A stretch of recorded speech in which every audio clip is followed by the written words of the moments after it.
ನಮಸ್ಕಾರ ರಿವ್ಯೂ ಚಾನಲ್ಗೆ ಸ್ವಾಗತ. ನಾನು ಸೌಖ್ಯ ಗಾಂವ್ಕರ್. ಒಂದ್ ಕಡೆ ಸಿದ್ದರಾಮಯ್ಯನವ್ರಿಗೆ ಮೂಡ ಕೇಸ್ನಲ್ಲಿ ಇಡಿ ಬಿಗ್ ಶಾಕ್ ಅನ್ನು ಕೊಡ್ತಾ ಇದೆ. ಸಿದ್ದರಾಮಯ್ಯನವರ ಇನ್ವಾಲ್ವ್ಮೆಂಟ್ ಇದೆ ಅನ್ನೋದಕ್ಕೆ ಸಾಕ್ಷಿಗಳನ್ನ ಹೊರಗೆ ಎಳೆದು ತೆಗೆದಿದೆ ಮತ್ತು ಸ್ಟೇಟ್ಮೆಂಟ್ ಅಲ್ಲಿ ಮೂಡ ಮಾಜಿ ಆಯುಕ್ತರ ಸ್ಟೇಟ್ಮೆಂಟ್ ಅಲ್ಲಿಯೇ ಸತ್ಯ ಬಹಿರಂಗಗೊಳಿಸ್ತಾ ಇದೆ ಇಡಿಯ ವರದಿ. ಈ ಹೊತ್ತಲ್ಲಿ ಕೈಪಾಳ್ಯದಲ್ಲಿ ಬಿಗ್ ಡೆವಲಪ್ಮೆಂಟ್ ಒಂದಾಗ್ತಿದೆ. ಎರಡು ಮಹತ್ವದ ಬೆಳವಣಿಗೆಗಳು. ಡಿ.ಕೆ. ಶಿವಕುಮಾರ್ ಅವರು ಸಿದ್ದರಾಮಯ್ಯನವ್ರಿಗೆ ಶಾಕ್ ಕೊಟ್ಟಿದ್ದಾರೆ. ಹಾಗೆ ಮತ್ತೊಂದು ಕಡೆ ಸೀಕ್ರೆಟ್ ಮೀಟಿಂಗ್ ಒಂದು ನಡೆದಿದೆ. ವೆರಿ ಇಂಟ್ರೆಸ್ಟಿಂಗ್ ಮಾಹಿತಿನ ಮುಂದೆ ಇಡ್ತಾ ಇದ್ದೀವಿ. ಮಿಸ್ ಮಾಡಿದ್ರೆ ನಮ್ಮ ಚಾನಲ್ನ ಸಬ್ಸ್ಕ್ರೈಬ್ ಮಾಡಿ, ನಿಮ್ಮ ಅಭಿಪ್ರಾಯ ಕಮೆಂಟ್ ಮಾಡಿ ತಿಳಿಸಿ. ಎಸ್ ವೀಕ್ಷಕರೇ, ಸಿದ್ದರಾಮಯ್ಯನವ್ರಿಗೆ ಮೂಡ ಉರುಳು ಬಿಗಿ ಆಗ್ತಿದೆ. ಎನಿ ಟೈಮ್ ಚಾರ್ಜ್ ಶೀಟ್ ಸಲ್ಲಿಕೆ ಆಗಬಹುದು ಇಡಿಯಿಂದ ಮತ್ತು ಸಿದ್ದರಾಮಯ್ಯನವರನ್ನ ಇಡಿ ವಿಚಾರಣೆಗೆ ಒಳಪಡಿಸಬಹುದು ನೋಟಿಸ್ ಕೊಟ್ಟು ಅನ್ನೋದು ಈಗ ಸಿಗ್ತಿರುವಂತಹ ಅಪ್ಡೇಟ್. ಈ ಹೊತ್ತಲ್ಲಿ ಇಡಿ ಹಲವು ಸ್ಫೋಟಕ ವಿಚಾರಗಳನ್ನ ಬಹಿರಂಗಗೊಳಿಸಿರುವ ಹೊತ್ತಲ್ಲಿ ಕೈಪಾಳ್ಯದ ಈ ಬೆಳವಣಿಗೆ ಮಹತ್ವ ಪಡ್ಕೊಳ್ತಾ ಇದೆ. ನೋಡಿ, ನಂಬರ್ 1, ಡಿ.ಕೆ. ಶಿವಕುಮಾರ್ ಅವರು ಡಿಸಿಎಂ, ಜಲಸಂಪನ್ಮೂಲ ಸಚಿವರು, ನಗರಾಭಿವೃದ್ಧಿ ಸಚಿವರು ಈಗಾಗಲೇ ಪವರ್ಫುಲ್ ಆಗಿ ಅಧ್ಯಕ್ಷರಾಗಿ ತಮ್ಮದೇ ಆದ ಹಿಡಿತ ಸಾಧಿಸಿದ್ದಾರೆ. ಹೈಕಮಾಂಡ್ ಮಟ್ಟದಲ್ಲಂತೂ ಅವ್ರಿಗೆ ಆಶೀರ್ವಾದ ಸಿಕ್ಕಿದೆ. ಮುಖ್ಯಮಂತ್ರಿ ಕುರ್ಚಿ ಏರೋ ನಿಟ್ಟಿನಲ್ಲಿ ಖಚಿತವಾಗಿದೆ ಅನ್ನೋದನ್ನು ಅವರ ಬಣ, ಅವರ ಆಪ್ತರೆಲ್ಲ ಖಚಿತಪಡಿಸ್ತಾ ಇದ್ದಾರೆ. ಎಸ್, ಹೈಕಮಾಂಡ್ ಆಶೀರ್ವಾದದಿಂದ ಅವರು ಸಿಎಂ ಆಗ್ತಾರೆ. ಇಲ್ಲೇನು ಶಾಸಕರ ಬಲ ಮತ್ತೊಂದು ಅಂತ ಬೇಕಿಲ್ಲ ಅನ್ನೋ ತನಕ ಓಪನ್ ಆಗಿ ಹೇಳಿದ್ದಾಗಿದೆ ಅಲ್ವಾ. ಈಗ ನೋಡಿ, ಶಾಸಕರ ಬಲವು ಬೇಕೇ ಬೇಕಲ್ಲ, ವಿಶ್ವಾಸಕ್ಕೆ ತಗೊಳ್ಬೇಕಲ್ಲ. ಆ ನಿಟ್ಟಿನಲ್ಲಿ ಸಿದ್ದರಾಮಯ್ಯನವ್ರಿಗೆ ಡಿ.ಕೆ. ಕೊಟ್ಟಿರುವ ಶಾಕ್ ಯಾವ ಥರ ಇದೆ ಅಂತ.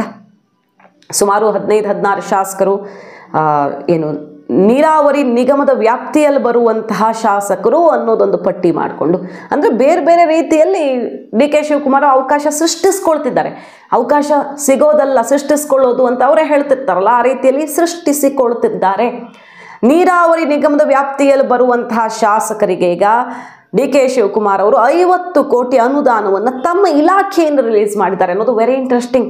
ಮುಖ್ಯಮಂತ್ರಿಗಳ ಅನುದಾನ ಘೋಷಣೆ ಮಾಡ್ತಾರೆ, ಬಟ್ ಆದರೆ ಇದು ಗಮನ ಸೆಳೆತಿರೋದು ನೋಡಿ, ಜಲಸಂಪನ್ಮೂಲ ಇಲಾಖೆಯಿಂದ ನೀರಾವರಿ ನಿಗಮದ ವ್ಯಾಪ್ತಿಯಲ್ಲಿ ಬರುವಂತಹ ಶಾಸಕರಿಗೆ 50 ಕೋಟಿ, ಒಬ್ಬೊಬ್ಬ ಶಾಸಕರಿಗೆ 50 ಕೋಟಿಯನ್ನು ರಿಲೀಸ್ ಮಾಡಿದ್ದಾರೆ. ಸುಮಾರು 15-16 ಜನ ಶಾಸಕರು ಭಾಗಿಯಾಗಿದ್ದಾರೆ. ಶಾಸಕರ ಅಹವಾಲು ಮತ್ತು ಅವರ ಸಮಸ್ಯೆಗಳಿಗೆ ಸ್ಪಂದನೆ ಮಾಡೋದು, ಉತ್ತರ ಕೊಡೋದು, ಈ ಕೆಲಸನೂ ಶುರು ಮಾಡಿದ್ದಾರೆ. ದಿನಕ್ಕೆ 5-6 ಶಾಸಕರನ್ನು ಭೇಟಿ ಆಗ್ತಿದ್ದಾರೆ.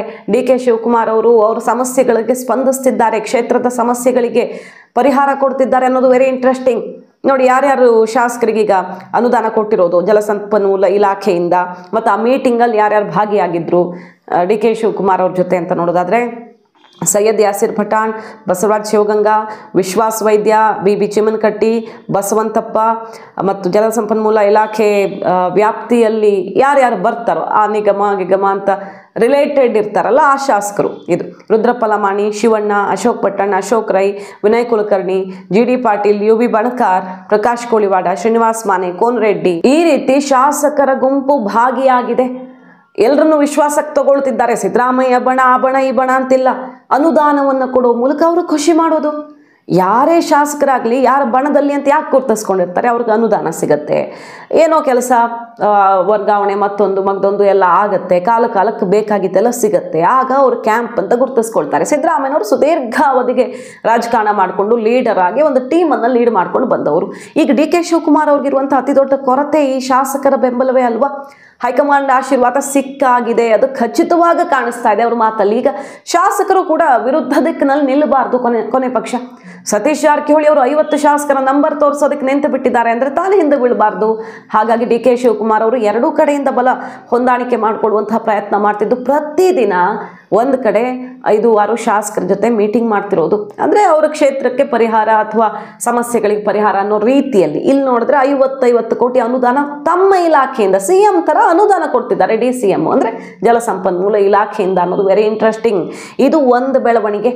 ಡಿ.ಕೆ. ಶಿವಕುಮಾರ್ ಅವರು ಕುರ್ಚಿಗೆ ಹತ್ತಿರ ಆಗ್ತಿದ್ದಾರೆ, ತಮ್ಮದೇ ಆದಂತಹ ಕೋಟೆಯನ್ನು ಕಟ್ತಿದ್ದಾರೆ ಅನ್ನೋದಕ್ಕೆ ಮತ್ತೊಂದು ಎಕ್ಸಾಂಪಲ್ ಇದು. ಆಲ್ರೆಡಿ ನಾವು ಒಂದು ಸುದ್ದಿ ಮಾಡಿದ್ವಿ. ಹಳೆ ಮೈಸೂರು ಭಾಗದ ಒಕ್ಕಲಿಗ ನಾಯಕರ, ಶಾಸಕರ, ಮಾಜಿ ಶಾಸಕರ ಮೀಟಿಂಗನ್ನು ರಾತ್ರೋರಾತ್ರಿ ನಡೆದು ಆಪರೇಷನ್ ಸ್ಕೆಚ್ ಕೂಡ ರೆಡಿ ಆಗಿದೆ. ಬಿಜೆಪಿ JDS ಅವ್ರಿಗೆ ಯಾವ ಥರ ಗಾಳ ಹಾಕಿದ್ದಾರೆ ಅಂತ. ಈಗ ನೋಡಿದ್ರೆ ಪಕ್ಷದ ಒಳಗಡೆ ಆಪರೇಷನ್ ಕೂಡ ನಡೀತಿದೆ. ಎರಡನೆಯ ಬೆಳವಣಿಗೆ ನೋಡಿ, ಇದು ಕೂಡ ಬಹಳ ಇಂಟ್ರೆಸ್ಟಿಂಗ್. ಹೈಕಮಾಂಡ್ ಕಟ್ಟುನಿಟ್ಟಿನ ಸೂಚನೆ ಕೊಟ್ಟಿದೆಯಲ್ವಾ, ಮೀಟಿಂಗ್ ಮಾಡೋದು, ಡಿನ್ನರ್ ಪಾಲಿಟಿಕ್ಸು. ಹೈಕಮಾಂಡೇ ಬ್ರೇಕ್ ಹಾಕ್ತು ಜಿ ಪರಮೇಶ್ವರ್ ಅವರ ಡಿನ್ನರ್ ಮೀಟಿಂಗಿಗೆ. ಇದೆಲ್ಲ ಆದಮೇಲೆ ಒಂದು ಮೀಟಿಂಗ್ ನಡೆದಿದೆ, ಸೀಕ್ರೆಟ್ ಮೀಟಿಂಗ್. ಆದರೆ ಅದು ಹೊರಗಡೆ ಕಾಣೋದಕ್ಕೆ ಬೇರೆ ರೀತಿ ಇದೆ, ಒಳಗಡೆ ಆಗಿದ್ದೇ ಬೇರೆ ಅಂತ ಹೇಳಲಾಗ್ತಿರೋದು. ವಿಧಾನಸೌಧದಲ್ಲಿ ನಡೆದಿರೋದು SC/ST ಸಚಿವರ ಮಾತುಕತೆ ಮತ್ತು ಒಟ್ಟಿಗೆ ಸೇರಿದ್ದಾರೆ. ಸರಿ, ನಾವೆಲ್ಲೋ ಸೇರಿದ್ರೆ ತಾನೇ ನೀವೇನಾದ್ರು ಹೇಳೋದು, ವಿಧಾನಸೌಧದಲ್ಲೇ ಸೇರ್ತೀವಿ, ಕೆಲಸ ಬೇರೆ ಕೆಲಸಕ್ಕೆ ಸೇರಿದ್ದೀವಿ ಸರ್ಕಾರದ್ದೇ. ನಿನ್ನೆ ವಿಧಾನಸೌಧದಲ್ಲಿ ಮಾತುಕತೆ ನಡೆಸಿದ್ದಾರೆ SC/ST ಮಿನಿಸ್ಟರ್ಸ್. ವಾಲ್ಮೀಕಿ ಸಮುದಾಯದ ಸ್ವಾಮೀಜಿಯವರು ಬಂದಿದ್ದಾರೆ ಅನ್ನೋದು ವೆರಿ ಇಂಟ್ರೆಸ್ಟಿಂಗ್. ಸ್ವಾಮೀಜಿಯವರು ಬಂದಿದ್ದಾರೆ ಅಲ್ಲಿಗೆ, ವಾಲ್ಮೀಕಿ ಸಮುದಾಯದ ಸ್ವಾಮೀಜಿಯವರ ಜೊತೆಗೆ ಮಿನಿಸ್ಟರ್ಸ್ ಕೂತು ಮಾತುಕತೆ ಮಾಡಿದ್ದಾರೆ. ಪರಮೇಶ್ವರ್ ಅವರು, ರಾಜಣ್ಣ ಅವರು, ಮಹದೇವಪ್ಪ ಅವರು, ಸತೀಶ್ ಜಾರಕಿಹೊಳಿ ಅವರು ಎಲ್ಲ ಸೇರಿದ್ರು. ಹೆಸರಿಗದ ಹೇಳಿರೋದೇನೆಂದರೆ ಜಾತ್ರಾ ಮಹೋತ್ಸವ ಇದೆ, ರಾಜ್ಯ ಮಟ್ಟದ ವಾಲ್ಮೀಕಿ ಜಾತ್ರಾ ಮಹೋತ್ಸವ ಇದೆ ಫೆಬ್ರವರಿ 8, 9. ಅದಕ್ಕೆ ಆಹ್ವಾನ ಕೊಡೋಕೆ ಬಂದಿದ್ದರು ಸ್ವಾಮೀಜಿ ಅಂತ ಹೇಳಿದ್ದಾರೆ. ಸುಮಾರು ಅರ್ಧ ಗಂಟೆ ಕಾಲ ಮಾತುಕತೆ ಆಗಿದೆ.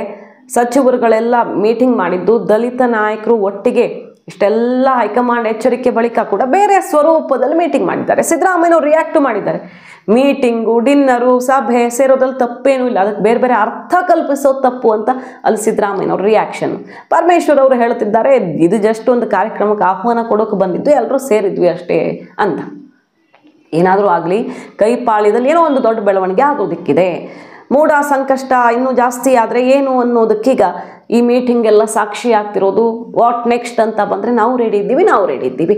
DK ಶಿವಕುಮಾರ್ ಅವರು ಭರ್ಜರಿ ಕಾರ್ಯಾಚರಣೆ ಶುರು ಮಾಡ್ತಾ ಇದ್ದ ಹಾಗೆ ಸತೀಶ್ ಜಾರಕಿಹೊಳಿ ಅವರು ಕೂಡ ಚುರುಕು ಕಾರ್ಯಾಚರಣೆ ಇಳಿದಿದ್ದಾರೆ. ಈಗ ತಮ್ಮ ಕಡೆಯಿಂದ ತಾವು ರೆಡಿ ಇದ್ದೀವಿ, ಮುಖ್ಯಮಂತ್ರಿ ಆಗೋದಾದ್ರೆ ನಮ್ಮಲ್ಲಿ ಯಾರಾದರೂ ಪರವಾಗಿಲ್ಲ ಅನ್ನೋ ರೀತಿಯದೊಂದು ಚರ್ಚೆನೂ ಆಗಿತ್ತಂತೆ. ನಮ್ಮಲ್ಲಿ 4 ಜನರಲ್ಲಿ ಅಥವಾ ದಲಿತ ಮುಖ್ಯಮಂತ್ರಿ ಅಂತ ಬಂದರೆ ಯಾರಾದರೂ ಪರವಾಗಿಲ್ಲ, ಸಪೋರ್ಟ್ ಮಾಡೋಣ, ಯಾಕೆ ಬಿಟ್ಕೊಡ್ಬೇಕು, ನಾವು ಸೀನಿಯರ್ಸ್ ಇಲ್ವಾ, ನಮ್ಮ ಜೊತೆ ಶಾಸಕರಿಲ್ವಾ, ಶಾಸಕರ ತಲೆ ಕೌಂಟ್ ಮಾಡೇನೆ, ಹೆಡ್ ಕೌಂಟ್ ಮಾಡೇನೆ ಮುಖ್ಯಮಂತ್ರಿ ಆಯ್ಕೆ ಆಗಲಿ ಅನ್ನೋ ರೀತಿಯ ದಾಳವನ್ನು ಉರುಳಿಸಿದ್ದಾರೆ. ಈಗಾಗಲೇ ಸಿದ್ದು ಕ್ಯಾಂಪ್ನಲ್ಲಿರೋ ಶಿವಲಿಂಗೇಗೌಡರೇ ಆ ಮಾತು ಹೇಳಿದರು. ಹೈಕಮಾಂಡ್ ನಿರ್ಧಾರ ತಗೊಂಡ್ರೆ ಸಿದ್ದರಾಮಯ್ಯನವರು ಅದನ್ನು ಪಾಲಿಸ್ತಾರೆ, ಬಟ್ CM ಚೇಂಜ್ ಮಾಡೋ ಟೈಮ್ ಬಂದರೆ ಶಾಸಕರ ಅಭಿಪ್ರಾಯ ಕೇಳ್ತಾರಲ್ಲ, ಆಗ ತೋರಿಸ್ತೀವಿ, ಆಗ ನಾವು ಆನ್ಸರ್ ಕೊಡ್ತೀವಿ ಅಂತ ಹೇಳಿದರು. ಸೊ ಆ ಮೂಲಕ ಪ್ಲಾನ್ ಬಿ ರೆಡಿ ಆಗಿದೆ ಅನ್ನೋದರ ಸುಳಿವು ಸಿದ್ದು ಕ್ಯಾಂಪಿಂದ ಸಿಕ್ಕಿತ್ತು. ಈಗ ಮೀಟಿಂಗ್ ಜೋರಾಗಿದೆ. ಮೂಡ ಸಂಕಷ್ಟ ಕುತ್ತಿಗೆಗೆ ಬರ್ತಿರೋ ಹೊತ್ತಲ್ಲಿ ಕೈಪಾಳ್ಯದಲ್ಲಿ ಬಿರುಸಿನ ಚಟುವಟಿಕೆ. DK ಶಿವಕುಮಾರ್ ಒಂದು ಹೆಜ್ಜೆ ಮುಂದಕ್ಕಿಟ್ಟು ಬಿಟ್ಟಿದ್ದಾರೆ. ಕಾದು ನೋಡೋಣ. ಮಾಹಿತಿ ನಿಮ್ಗೆ ಇಷ್ಟ ಆಗಿದ್ರೆ ಮಿಸ್ ಮಾಡಿದ್ರೆ ನಮ್ಮ ಚಾನಲ್ನ ಸಬ್ಸ್ಕ್ರೈಬ್ ಮಾಡಿ, ನಿಮ್ಮ ಅಭಿಪ್ರಾಯ ಕಮೆಂಟ್ ಮಾಡಿ ತಿಳಿಸಿ. Thank you.